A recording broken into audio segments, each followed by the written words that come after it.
So welcome everybody. My name is Danya Firestone. I use she, her, hers pronouns, and I'm a senior at the College of Charleston studying linguistic anthropology, Spanish, and education. I'm so excited to see so many students and so many faculty and staff and community members here today. This event, The Power of Words, will be an opportunity for us to learn about and discuss language discrimination.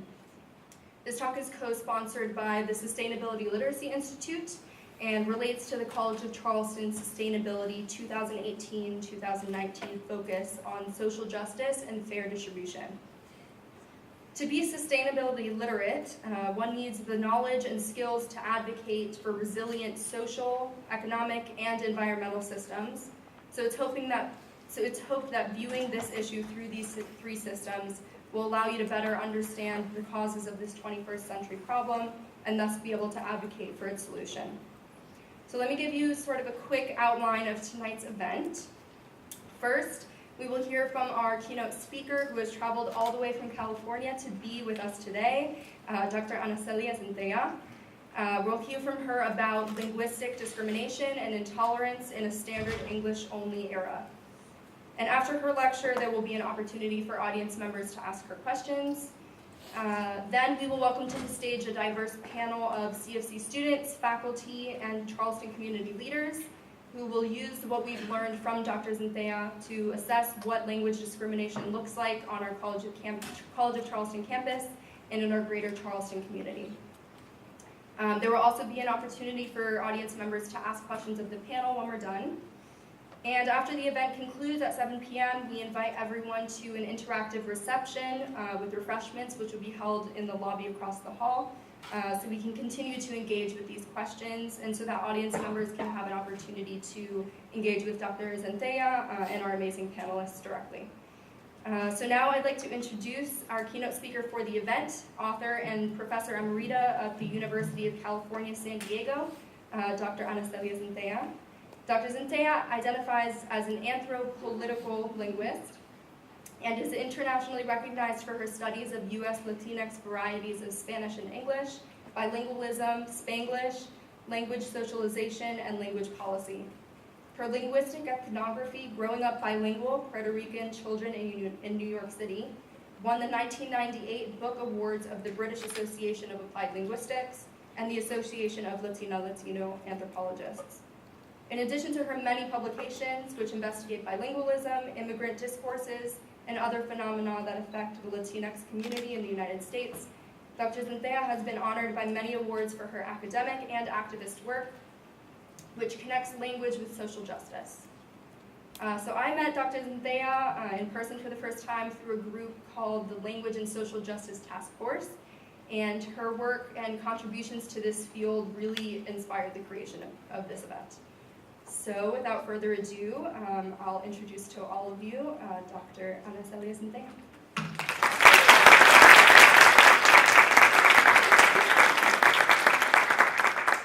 Well, I'm so glad to be here. Very proud to be in such a beautiful city and a beautiful campus and a college that is 200 years older than UCSD, where I was last.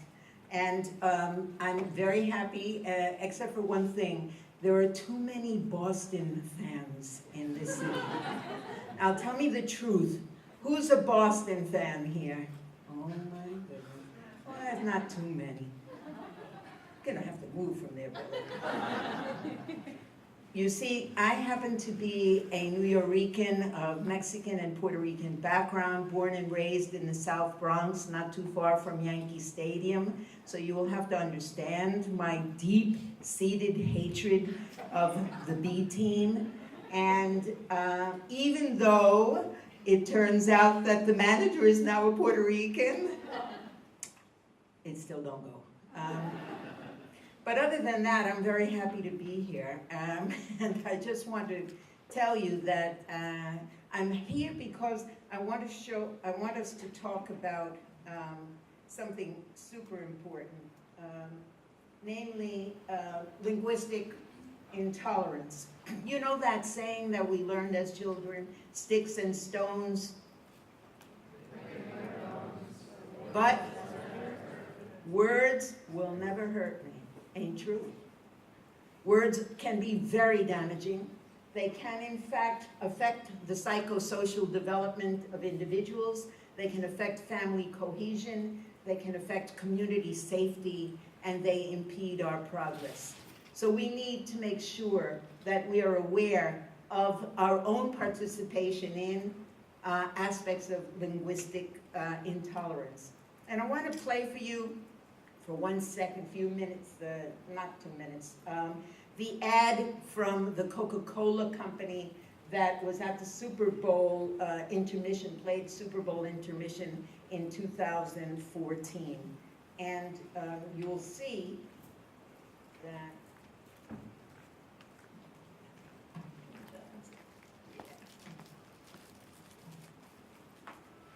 this ad was sung in 7 different languages, in English, Spanish, the Native American language Keres, K-E-R-E-S, in Tagalog, Hindi, Senegalese, French, and Hebrew.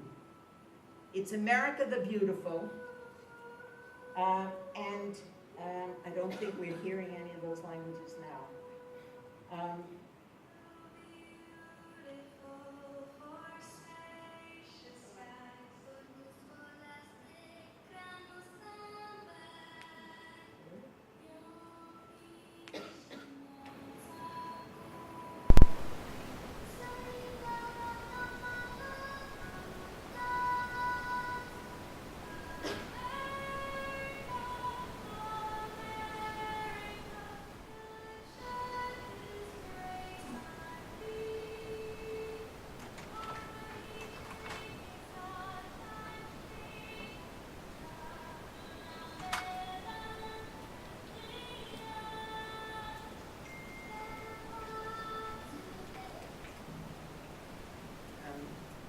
Very important. This shot here is of this couple with their daughter, which, in addition to the fact that the song was sung in 7 languages, caused a tremendous amount of reaction, negative reaction.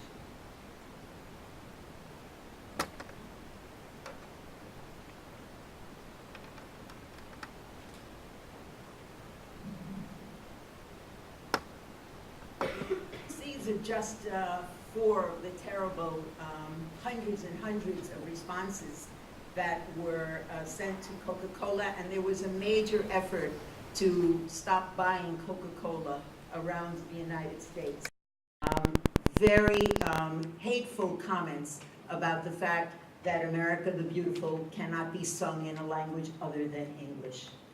There was also a punk group in 1985 that had an album called SOD, Speak English or Die, with these terrible lyrics, which include on the right, "You're the ones we hate, you can't communicate, speak English or die. Nice effing accents, why can't you speak like me? What's that dot on your head, do you use it to see?" Now, we have to understand that the factors that promote linguistic intolerance are many. We are living in an era of increased intolerance of racial, sexual, gender identity, and ethnic intolerance. And a lot of it focuses on linguistic features of people. But what makes intolerance heat up more are, in particular, moments of war when many men and women are being deployed to far-off places, and there's no understanding as to why they may be there, and the caskets keep coming back. Economic recession, now we are in a not recessive period, but there are many people who are still suffering with very low incomes, and the influx of racially different foreigners, which feed into a lot of popular myths about the fact the idea is that the United States is changing irremediably, that we are losing our country, that you must speak English to be a real American, and only English. And that the people who are coming here don't want to share in those values and in those ideals, and that they're not learning English. This is one of the myths that promotes intolerance. over the last 200 years, from 1820 until now, we have seen the changing racial features of the United States Americans. The dark blue sections were representative of people who were from Northern and Western Europe, the first immigrants, and later the lower right is the lighter blue, which is the Asian population, 85% of the immigrants in the 80s. And between the 80s and then now, we have the Latinos growing so that there are now some 58 million Latinos in the US. This is the most important point I'll be making during this talk. And if we were in a course of mine, this would be on the test, folks, which is what is going on with remapping. What happens is that it's no longer cool to talk about people's nappy heads or thick lips or their eye shape or their color. That has been put on the back burner, especially if the mic is on, there's a price to pay. So people still do that at home, but not in public. But it is now cool or acceptable, at any rate, to make comments about the way people speak, about the kind of English that they speak or don't speak, about whether or not they speak a language that is internationally respected and known, like French, so that a French accent sounds very much nicer than a Spanish accent. All of these kinds of comments about language mean that what has happened is that race has been remapped from biology onto language. And it functions very well in this remapping because, like races, languages are constructed, their boundaries are constructed at very flimsy and false places, and so they are easily shifted from one to the other. It's also true that there are considered superior races and inferior races, and there are some languages considered superior to others and others considered inferior. Some dialects or ways of speaking English, like African American English, are considered inferior. Some dialects of Southern English or English from New York are considered inferior. And that one thing that happens is that it then becomes difficult to counter this because it is not as blatant as the biological comments. The problem is that you cannot change your race. Some people have changed their hair textures and even tried to change their colors, but it is impossible really to change that. But people expect you to change the way you speak. And if you don't do that, or if your parents do not seem to be making that kind of effort, then there are external controls that are imposed on you in order to make you toe that line. And there are all kinds of ways of communicating to you that what you're speaking is no good. There's a lot of linguistic profiling, just like stopping people who look like a particular group. People are stopped if they speak a particular way. There's the denying of 911 calls in languages other than English so that people's lives are at risk. The teachers who have been taken out of classrooms because their accent was not standard English, even though they had passed English tests and speaking tests in order to be teachers. There are the parents who were not given custody of their children because they spoke Spanish or Mixtec to their children instead of speaking English to their children. And of course, there are many, many cases of people being fired because they spoke Spanish on the job, or sometimes 2 blocks away from the job, or sometimes during their lunch hour and not on the job.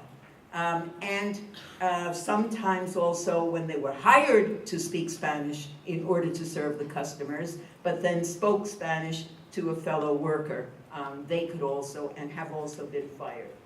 So what happens is that there are all of these false assumptions about language that justify actions and judgments that really have more to do with regional, national origin or race, religion, gender identity.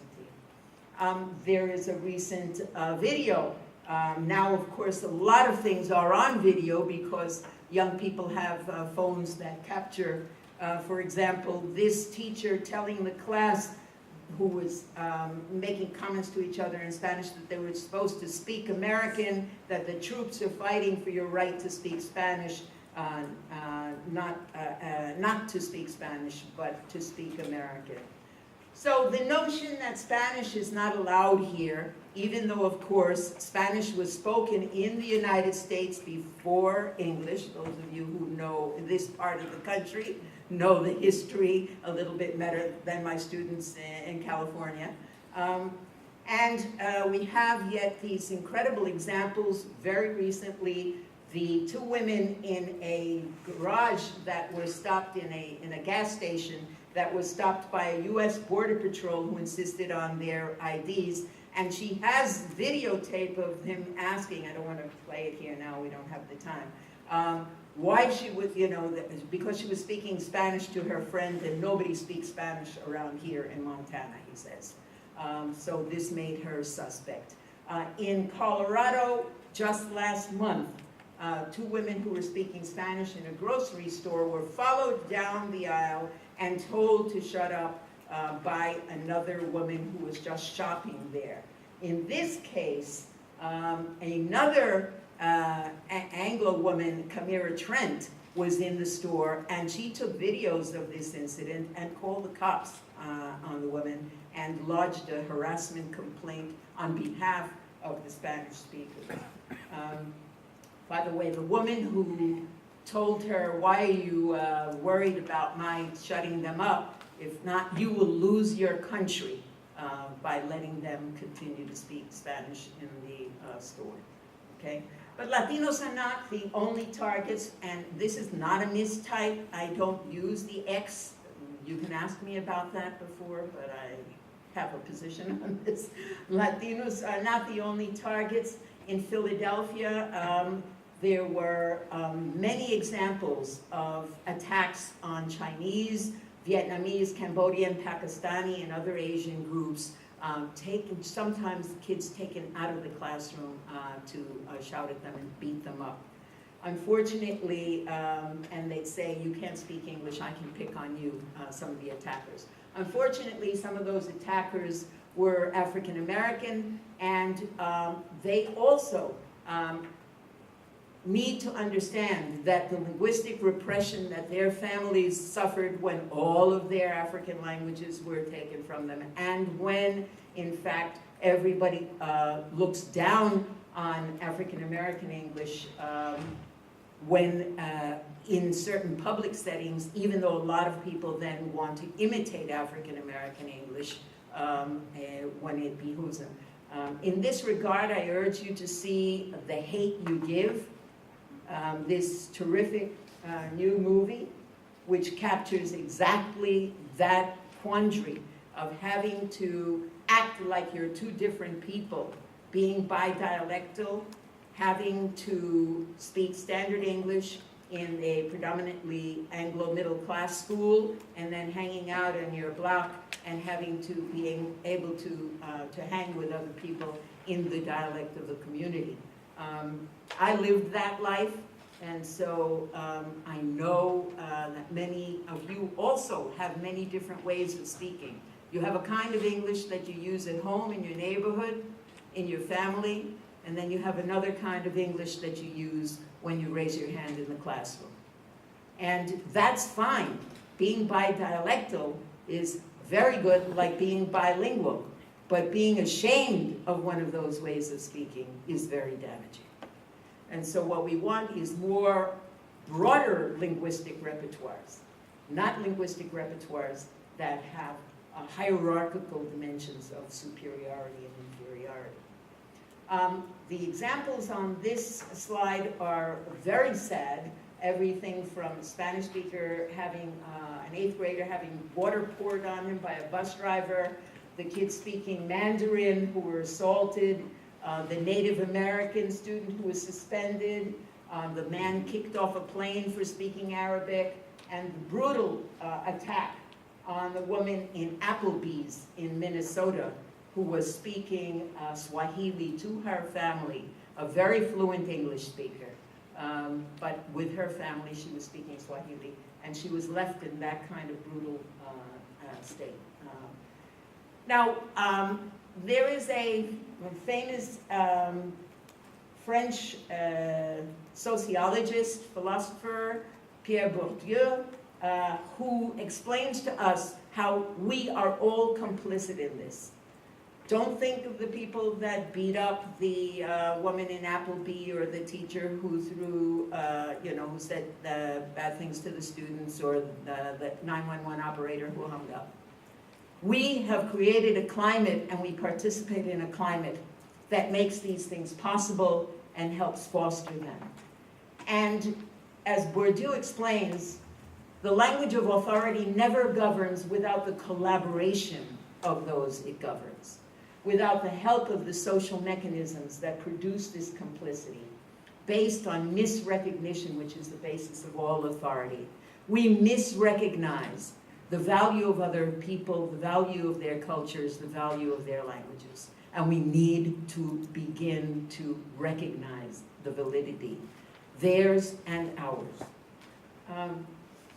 One of the saddest movements lately is the English-only movement, trying to make English the only official language of the United States. Now, English, of course, is the language of the US government, but at this point, it is not the only official language of the United States, although it is in 23 different states across the United States. But there are these videos and posters around that echo the World War II Army posters of the Uncle Sam pointing out, "I want you for the US Army." And this press one for English. Maybe we can play 1 second of this if you tell me I can do this.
You realize, of course, that I'm always in a quandary about whether or not I should share these things or just ignore them.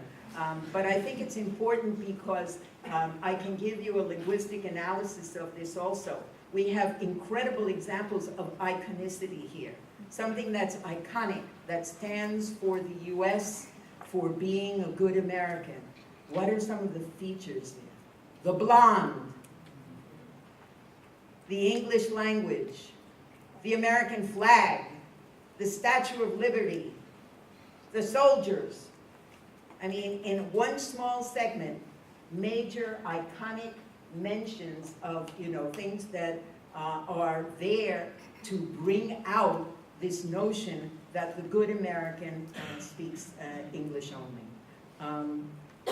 And of course, you have this aided and abetted on the bottom right, when the president tells Bush that he has to speak English because he answered a young man who asked a question in Spanish. Bush, who was, of course, raised in Texas and knows Spanish, answered in Spanish, and Trump berated him for that.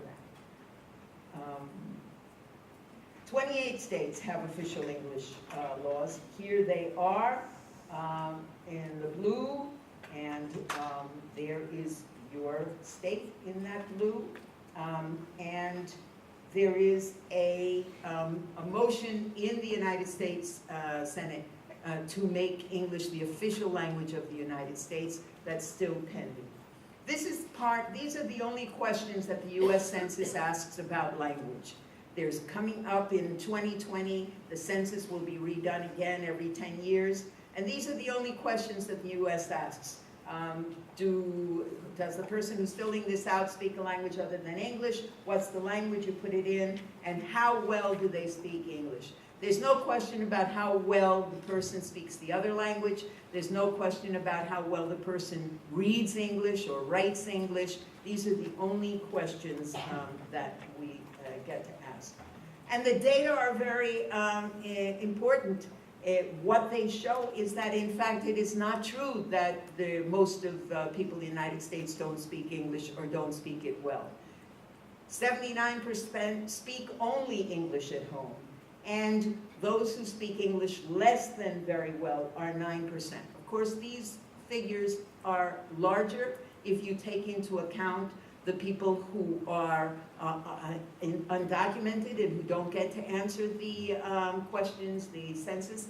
But I can tell you from the church English classes that we have in my community that they're overbooked with people who are coming to class after working 12, 15-hour days to learn English. So that is a myth that people are not learning English, and yet news reports will use expressions or statements like an eye-popping 20% of US residents abandon English at home. That kind of prose feeds into the linguistic intolerance that I'm concerned about here. More important, what the Census Bureau did was look at the numbers of people who speak English less than very well, which is, as I said, less than 10%. But it created a new category for those people, calling them linguistically isolated. Now, any linguist would tell you that to be linguistically isolated, you'd have to be alone on Mars. You cannot be linguistically isolated in any community, in any place, because you'd be, in an icebox by yourself. Anytime you talk to somebody else, you are in contact. So this notion of linguistically isolated is very damaging, and the American Anthropology Association, under the, as a result of the impetus of the Language and Social Justice Task Group that Dania mentioned, took issue with this and asked the Census Bureau to drop that label because, in fact, 92% of the US population have no difficulty speaking English, and because that notion is a very damaging notion. And we also asked them to ask more questions about language in the United States. Canada has many more questions, and all other countries have many more questions.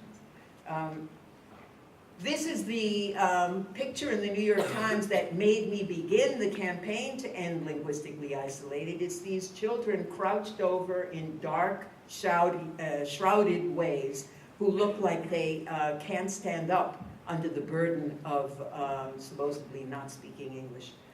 And these, again, are images that are very damaging and give the sense that people are not trying to learn English and that they're, in fact, being cruel to children. So we urged the Census Bureau to add language questions and to drop that linguistically isolated term because it fomented linguistic intolerance and conflict and represented an ideology of linguistic superiority. The problem is not that you don't speak English. Once you speak English, as I mentioned, the kind of English that you speak is also very much attacked. When I was in, because in the Bronx, in the South Bronx, I had a teacher who took me aside and made me say roof and room. I said, is this a dog? Roof, roof? And made me say length and strength. This shows how long ago this was, okay? But these notions that my Bronx accent had to be changed, and of course the R's dropped. Now, so I couldn't say I went to Hunter College and I lived in New York, but the Englishman who drops all of his R's is very cool, because in Britain, dropping R's is a higher upper class feature. So the features that get stigmatized in one place are lauded in another, which just shows you how, in fact, like racial discrimination, linguistic discrimination feeds into whoever is wanting to make a negative point. The biggest, most important study in housing was done by Purnell and John Baugh, a friend of mine, in Palo Alto, where people who were tridialectal, like Baugh, who's a standard English Stanford professor, but also is a native speaker of African American English and a very convincing speaker of Chicano English. I asked John if he had a bunch of Chicano girlfriends. He didn't say. But he made many calls to realtors in these 3 different ways of speaking. And guess what? When he was the standard English speaker, he got the apartment. He got no extra security charges. He got to see it right away. There were no delays. When he was the African American speaker or the Chicano English speaker, he got much higher rental fees. He got extra security fees. He was told the apartment that had just been said was okay, and then later on given to the standard English version. The same person calling, the same realtors got 3 different kinds of responses, with the African American and Chicano English speaker getting the worst treatment and the worst deals possible. And we know from all of the work by Lippy Green and others that children who see all of these cartoons where there are jokes about particular kinds of accents are learning to make fun of certain ways of speaking. I just read an incredible article by Kiara Alegría Hudes, a Puerto Rican playwright who won the Pulitzer, who said that in one of her performances, the audience member went to demand his money back because he didn't come to the theater to hear Spickanese, which is his version in 2018 of the English spoken by the Puerto Rican characters in her play. So when in 2011, a lot of people took to Wall Street to occupy Wall Street to challenge the amount of money and control that 1% of the population has over the 99% of the rest of us. Some of us said, well, we have to occupy language in the same way. We have to liberate language in the same way from that small group of people who says that they're the ones who speak correctly and that the rest of us have no rights or have limited rights to housing and to children and to 911 calls and to jobs because of the kind of English that we speak. And so we're trying to do this to interrupt the reproduction of linguistic inequality, to make sure that we participate in stopping that. And I have called for a long time for an anthropolitical linguistic perspective. There's linguistic anthropology, there's linguistics, and there's anthropology. And I have merged that with the word political because I think there is no language without politics. That is, no language not without a particular party, I don't mean that. I mean there's no language that is not imbued with power.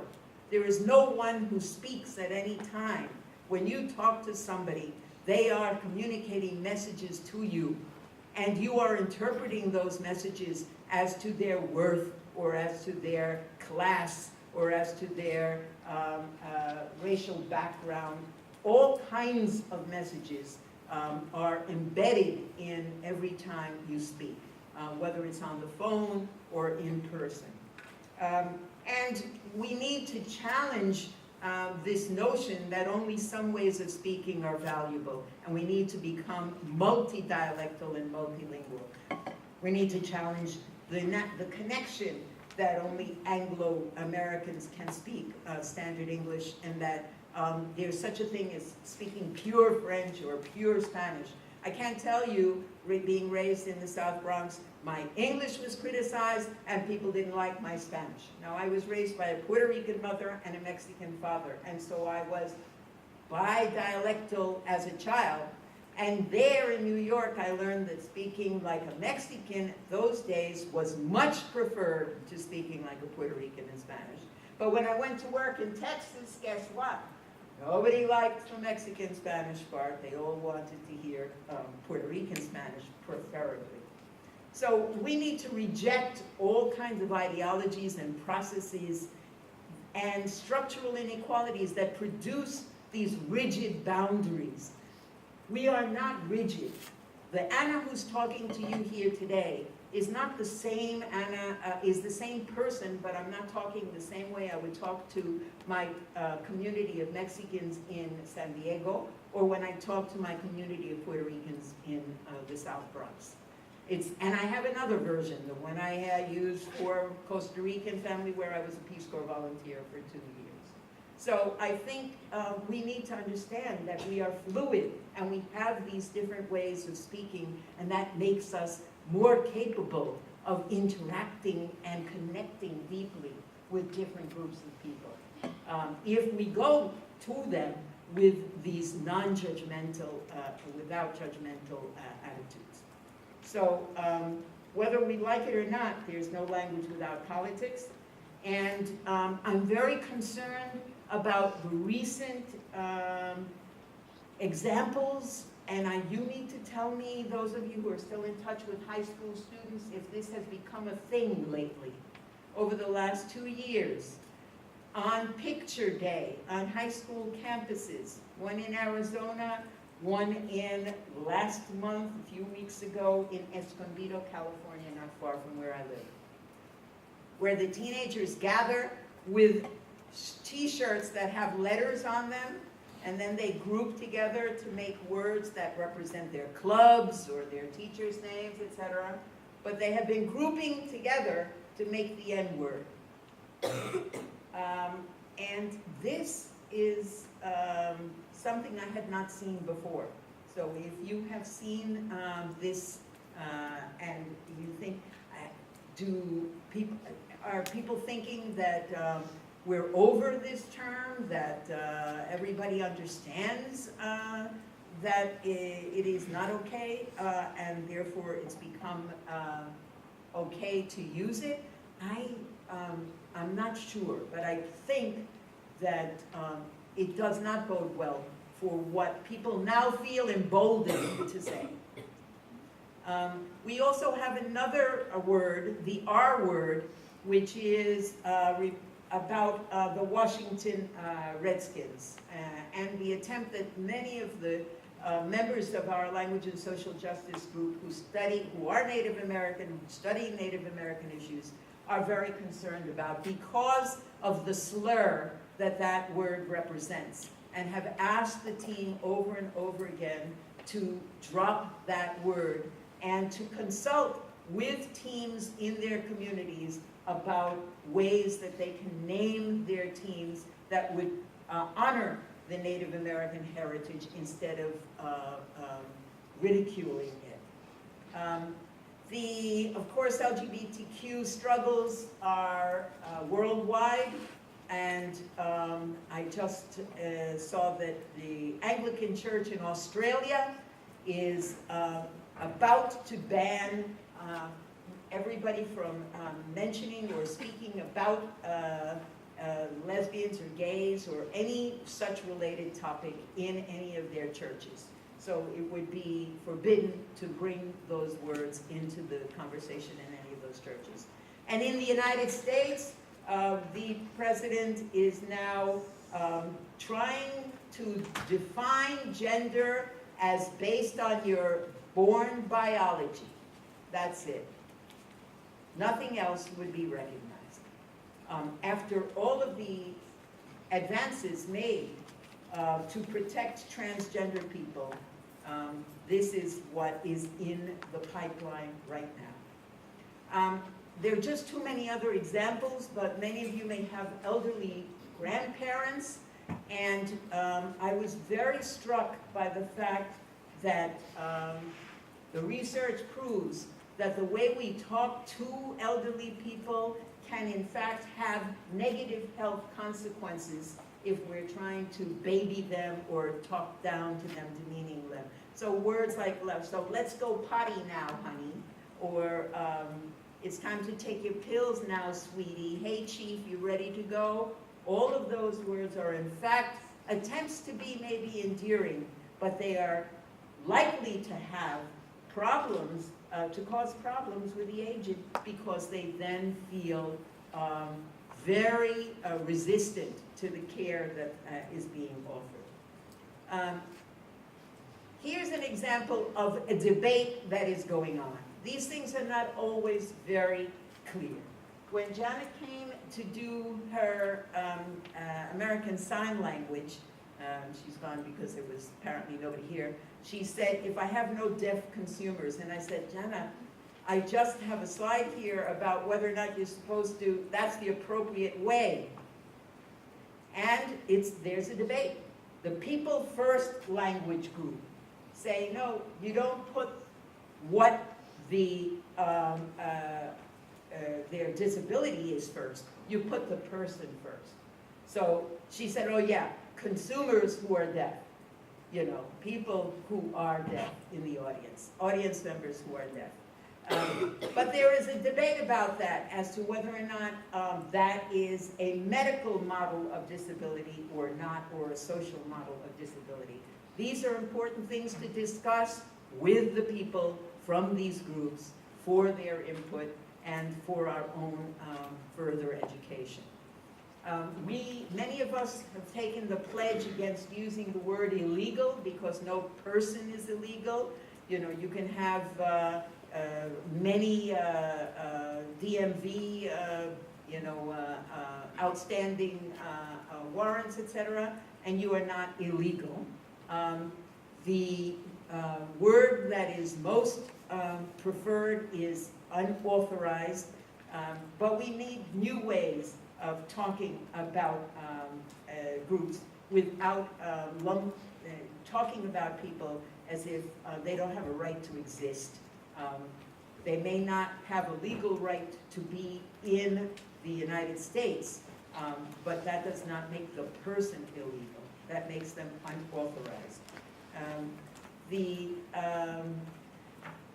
These are all important issues because of the increases in actual physical violence that have been documented, in particular by the FBI. The Southern Poverty Law Center has very clear, careful measurements and counts on the extent to which across the United States we are now getting more serious examples of attacks on people. Many of them against Hispanics, and some of these comments that came out before the president was was elected indicate that he is speaking to a group that agrees with him. They were making these comments about we want them out, they're scumbags, they're rats breeding like curs. Those are comments that he is speaking to when on the campaign trail he's talking about they're bringing drugs, they're bringing crime, they're rapists. So the outbreak of hate since the election is very serious, and the most interesting status is, of course, that the anti-Muslim crimes have increased at a rate now greater than the anti-Latino crimes, but the anti-Latino crimes have grown 40% since 2003, and hate groups themselves have spiked by 14%. One other piece of very recent decision by the Trump administration that refers specifically to language is that the United States Immigration Service on the left used to be defined as securing America's promise as a nation of immigrants. The term nation of immigrants has now been eliminated as of February 2018 in the mission statement of the very Immigration Service. And what it ends with is, in fact, that we'll be protecting Americans, securing the homeland, and honoring our values.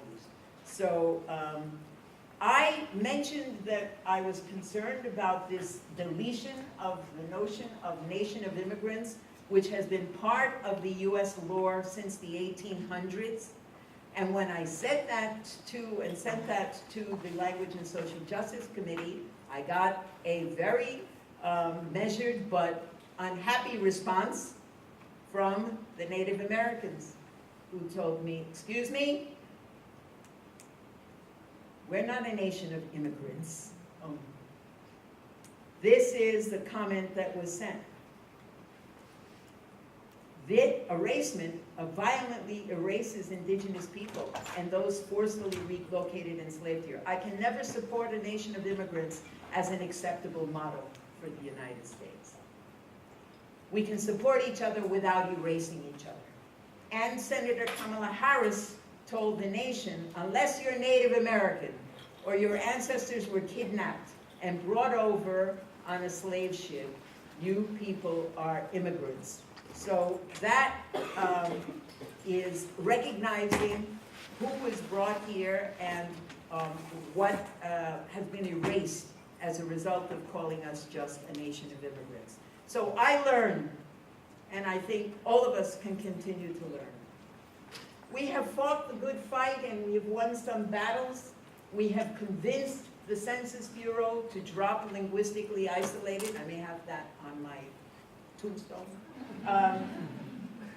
Unfortunately, what they replaced it with ain't no good.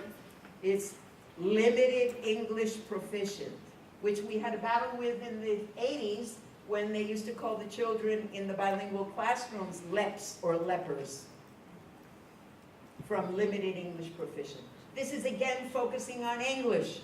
We tried to get the Census Bureau to include something like SOL, speakers of other languages. But their insistence on the focus on English is unchanging. We've also defended the term Spanglish, and the other thing will be on my tombstone is that we managed to get the Royal Academy of the Spanish Language, La Real Academia Española, you have to bow when you say that. Their definition of Spanglish called it deformed use of Spanish and English. And when I began a petition campaign across the world, we managed to get them to change that definition. We are also supporting the Equal Employment Opportunity Commission cases when people are fired because they have spoken to somebody else on the line or in work in another language, and denouncing the Arizona attempt to get rid of teachers with an accent. We did, in fact, help to convince the AP with 4,000 newspapers under its guidelines to drop illegal alien. And the New York Times is still iffy about that. And we have worked with the National Language Policy of the Conference on College Composition and Communication. These are all things you can look up. Wonderful statements. This one by Geneva Smitherman and many of us who worked together for years across the African American and Latino boundaries to work for a much better statement about what a national language policy should look like. And in it, we advocate for bilingual and dual language programs. If you need teaching materials, if you work with youth or in your own classes, you can go to teachlinguisticanthropology.org to look for materials. And I urge you also in your courses to do some work on these issues. and to not only write a paper that the teacher is the only person who reads it. Send it to the local newspaper, share it with other student organizations, put together a small volume the way I did with the papers of students at UCSD about multilingual San Diego, where they went out to the community and did papers on different groups in San Diego. And when I taught for a semester for a year at Swarthmore in the Northeast, they took the train to Philly and did this book called Multilingual Philadelphia. I think we need something about multilingual South Carolina. We need to know what groups are here, what different kinds of English are spoken here, what different languages are spoken here, what attitudes there are, what has happened when children try to keep their language, or how ashamed they are when they go into kindergarten because their mother drops them off and they're speaking another language, and then they go home and say, Mommy, when you come today to pick me up, don't talk to me in that, talk to me only in English. These kinds of things we need documenting, and we need to have your work be read by other people who would learn from it about what the experience is in South Carolina. So I urge you to do that. And I'm going to ask you to participate in one last effort of mine, which is returning Spanish links on the White House government page. On the day of the inauguration of Trump, the Spanish links were taken down. That is the portal on the left during the Obama presidency, and on inauguration day from then on. Sorry, the page you're looking for can't be found. And there is no way to find any Spanish information about voting rights, about housing, about all the things that you want to look up on the web page.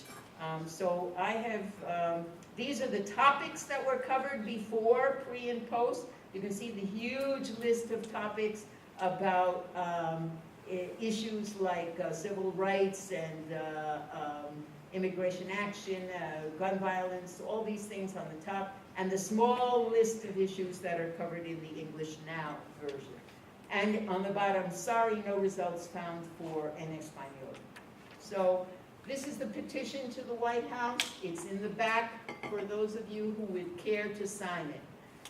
It asks the White House simply to reinstate links to information on the White House page in Spanish, so that even though all these people, they speak English and read English, some of the information is so detailed that it would be helpful to have that in Spanish for those who want to pursue that. We urge you to reinstate the Spanish links. Janet, Dania has the back in the back there, so you can think. So I want to end with how important it is to live up to what it says on that famous symbol of the United States, e pluribus unum, out of many, one. Communication is not just so simple. In fact, words do matter and words do hurt. And yet, the very uneasiness that we feel when we hear different languages and ways of speaking around us are a reminder to us that we can contribute to the strengthening of democracy itself if we welcome these different ways of speaking and, in fact, build on them and help people become very fluent speakers of English without having to lose their other ways of speaking. Because the American dream is not dreamt in English only. Thank you.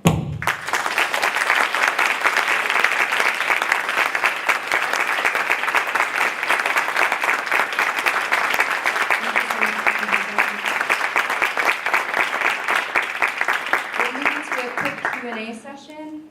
So if anyone has questions, go ahead and just raise your hand. We'll bring around a mic. We have to take some students first. Oh, good, Matthew.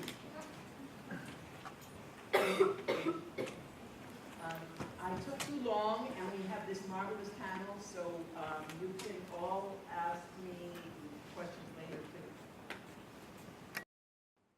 So a lot of the things that were presented in this kind of affected me in different ways because I'm trilingual. I do change my dialects. I've been multi-dialectal since I was a child, and I'm a United States Marine. So the things that were said by the teacher about how the military feels about English only, that's what they fight for. At least as far as anyone I've ever met in the military and the various branches I've worked with, that's not the case, and that's not how we feel. Most of us want to fight for the Constitution and, you know, civil liberties and the things that we grew up wanting to defend and be better about. So my question is, how do we change that? How do we change the institutional framework so that it's not this way? Best question. And you know what? I'm going to ask you. Well, if I had a magic wand that... And Olivia and Chardonnay and Charlotte Slim, who's going to do next. Yeah. Go ahead. If I could wave a magic wand, I would probably set it up at all levels. Let there be a teaching, let it be put into the curriculums at schools, so that older people that have never been exposed to something like that may learn it, and the younger people from kindergarten through high school, through college, and then make it a change in the consciousness of people. Because if you change their consciousness, you change their hearts, they change. Well, I know that you've begun this because you're already trilingual. So that is your own personal contribution. And if you read the little, you write to me and you see how to raise a bilingual child, when it comes to having children, you're going to raise bilingual children, right? Or when I get to them after they're 5, all they're going to know is Hugo and Mitch. Because that's what happens. We are losing these languages at a terrible rate, and people who are speakers are not passing it on because they know they're not going to get a job or the apartment, etc., if they're heard speaking this other language, so they stop talking to their children. So that's one thing that can be done. But on the institutional level, I think you're right. We need to start going to the old age homes with small little videos about things like like this caregiving speak, etc., and then move from that into the kinds of words that they heard when they were children for other groups and how much they use them still. We need to go to the nursery rooms and also start with children about, looking at the dolls that they're working with and what languages do those dolls speak, and, we need a lot of work at a lot of different levels. We can't do it all, but we can do some things. How many of you are learning another language or know another language? Okay. So that is extremely, extremely important if it's not just something that you did because they forced me to take it, but something that helps you move your own consciousness about culture and the role of language. So, I don't know, does somebody have a suggestion? What do you do when somebody at your dinner table makes an outrageous remark? Your aunt, your father, your sister. You say, pass the French fries? Freedom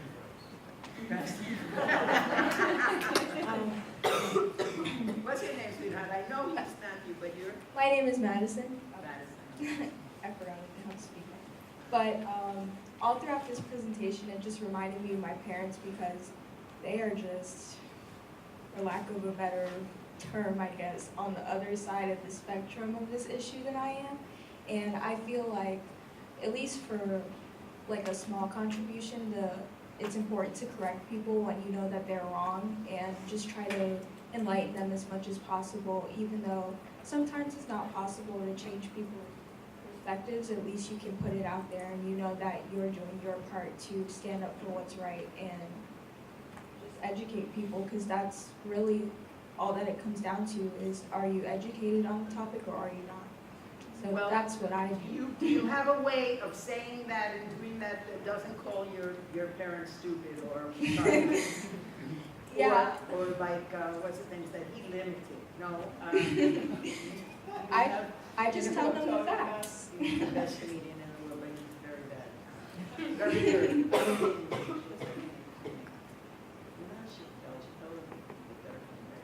Anyway, the one who was in the coma for a month.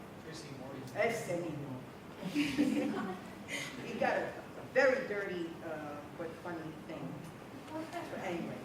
But the best way to do it is just to state the facts, like just be like, actually, like blah, blah, blah, blah, and just like correct them where you see the stereotype that they've said or like the myth or whatever. And even though if they still think that way, at least you know that you try. I would suggest that we start with, well, you know, I'm interested in that point of view that you have. This is hard for me to do, okay? But in my experience, you know, when they say that Mexicans are just drug addicts and, you know, selling drugs or whatever, in my experience, the people I know working 2-3 jobs and, you know, taking a sick child, to take a sick child to the hospital, they have to have somebody else do it so they don't get laid off because they don't get paid off, stuff like that, or, you know, put it in a positive framework of building on, you know, what I've been learning is this or that, you know. This is a big change for me. You know how many boyfriends I lost because if they wanted to ask me a question, I said, excuse me, where's your axe? You know. Or if they said that was mine, I would say, silver or gold? That was me. That was me. 15-year-old me, who was, you know, impossible, you know. So I have had to change a great deal. And when I remember saying to somebody, no, because he says, I don't got no money. I said, you don't have any money. He said, no, I don't got no money. And then I got the sense that we're talking about two different things. Much more powerful, much more stated, you know, in the way that he was saying. So I think we have to change our own attitudes. We have to look at how we respond to people when we're trying to, quote, correct them. I want to move on to one more question before we go to the panel discussion. I wanted to know how you suggest, pertaining specifically to African American English, how we can implement it in like public spaces and the classroom. When we raise our hands, we kind of have to, well, me personally, like when I'm at home, I speak a certain way with my mom, with my friends, but when I'm in the classroom, I have to put on this like kind of standard English front, I guess. So how do you suggest we dismantle that? Well, what's your name? Harlem. Harlem? Yeah. Okay. I think that sometimes it's important to be able to function in standard English. If I'm going to Spain, I'm going to talk a Spanish that doesn't have a lot of English mixed in it if I'm talking to Spanish monolinguals. You know what I'm saying? The real me talks Spanish. But I'm not going to do that with people who don't share that because there's a shared cultural background there that has to be. So I can give a talk in standard English, but I can also do it in other different ways for other communities. And I would say that you have to learn to be able to be bidialectal and to code switch when it's appropriate, and to know when in fact you can do that mixing, even when it's in a classroom. Am I making myself clear? Yeah. But it's not selling out. Okay. To be able to show that you can function. It's just like it's not selling out if I'm speaking German when I get off the plane in Berlin. It's another way I have of communicating and integrating with that. Now, if I see what most concerns me, is the student who cannot participate, and when they try in that standard English, and when they try, there's a whole ripple of laughter and ridicule. That's what concerns me. Because there you're shutting people down and shutting them out because supposedly they're not putting it in the right way. And that's what we have to work on. But thanks for that. Thank you. Can we get a last round of applause for Dr. Zentella?